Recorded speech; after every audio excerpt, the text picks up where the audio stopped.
সবাইকে জানাই good morning. আজ আমি বানাবো ফ্রাইড রাইস, সাথে কাশ্মীরি আলুর দম আর গাজরের হালুয়া। রাইসটাকে প্রথমে গরম জলে আমি দিয়ে একটু সাদা তেল দিয়ে দিয়েছি, আর এদিকে আমি গাজরের হালুয়াটাও বসিয়ে দিয়েছি। গাজরের হালুয়াটার জন্য প্রথমে গাজরটাকে গ্রেট করে একটু ঘিতে আর একটু গাছের তেজপাতা দিয়ে দিয়েছি। আমাদের গাছে যেটা হয়েছিল সেটা হালকা ফ্রাই করে গরম যে দুধটা, মানে ফুটন্ত দুধে আমি গাজরটা দিয়ে দিয়েছি। এরপর ভালো করে গাজরটা সেদ্ধ হতে দিতে হবে এবং দুধটাকেও ভালো করে গাঢ় হতে দিতে হবে।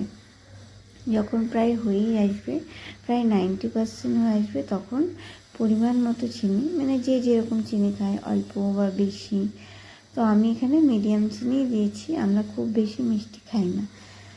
আর দেখো, গাজরের হালুয়া থেকে সুন্দর একটা কালার ছেড়েছে, আর এটা খেতেও খুব ভালো হয়েছিল। আর এদিকে কাশ্মীরি আলুর দমের জন্য আমি আলুটাকে ভালো করে ফ্রাই করে নিচ্ছি, গোল্ডেন ফ্রাই। আর এরকম গোল্ডেন ফ্রাই করলে আলুটা খেতে কিন্তু খুব ভালো লাগে।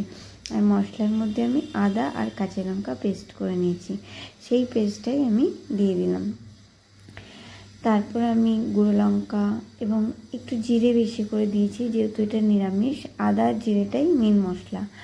আর একটু লঙ্কার গুঁড়ো দিয়েছি কালারের জন্য, যাতে রেড রেড লাগে। আর একটু চিনি দিয়েছি। আর এদিকে পোস্তটা বেটে নিয়েছি, মানে মিক্সিতে করে নিয়েছি। আর তারপর আমি কাজু দিয়েছিলাম, দুটো একসাথে পেস্ট করে আমি সমস্ত মশলাটাই দিয়ে দিয়েছি। আর নামানোর আগে দেখো, আমি গরম মশলা দিয়ে দিয়েছি।